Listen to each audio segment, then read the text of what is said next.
येत्या निवडणुकीनंतर दुकानदारी बंद होणार असल्यानेच काँग्रेस नेते सैरभैर श्री राजेश क्षीरसागर प्रभाग क्रमांक 14 अंतर्गत शाहूपुरी येथील रस्ता डांबरीकरण कामाचा शुभारंभ। महाविकास आघाडीत शिवसेना लोकप्रतिनिधींची होणारी गळचेपी, शिवसेना प्रमुखांच्या विचारांचे पावलोपावली होणारे खच्चीकरण सहन न झाल्याने मुख्यमंत्री नामदार माननीय श्री एकनाथजी शिंदे यांनी शिवसेनेत उठाव केला। नाहीतर आज शिवसेनेची अवस्था काँग्रेस प्रणित उभाटा गटासारखी झाली असती।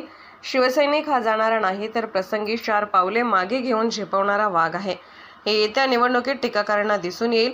येत्या निवडणुकीत काँग्रेसची दुकानदारी बंद होणार असल्याने काँग्रेस नेते सैरभैर झाले असल्याचा खोचक टोला राज्य नियोजन मंडळाचे कार्यकारी अध्यक्ष श्री राजेश क्षीरसागर यांनी लगावला।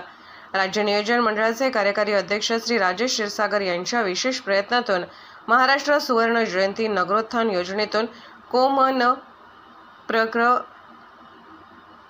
14 विनस कॉर्नर अंतर्गत तारा टाइल्स ते नृसिंह ग्रुप रस्ता खडेकरण व डांबरीकरण करण्याच्या कामास रुपये 20 लाख इतका निधी मंजूर करण्यात आला आहे। या विकास कामांचा शुभारंभ आज भागातील प्रमुख मान्यवरांच्या उपस्थितीत पार पडला। यावेळी बोलताना राज्य नियोजन मंडळाचे कार्यकारी अध्यक्ष श्री राजेश क्षीरसागर यांनी राज्यात सत्ता बदल झाल्यानंतर मुख्यमंत्री नामदार माननीय श्री एकनाथ शिंदे साहेब यांच्या नेतृत्वाखालील सरकारचे लोकाभिमुख व लोककल्याणकारी कामकाज सुरू आहे।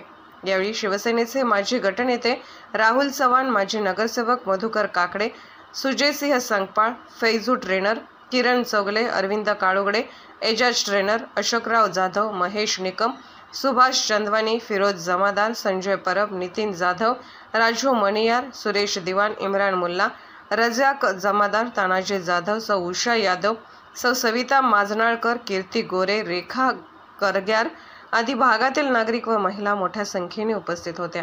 पोलीस ऑफ इंडिया न्यूज मीडियासाठी संपादक डॉक्टर युवराज मोरे।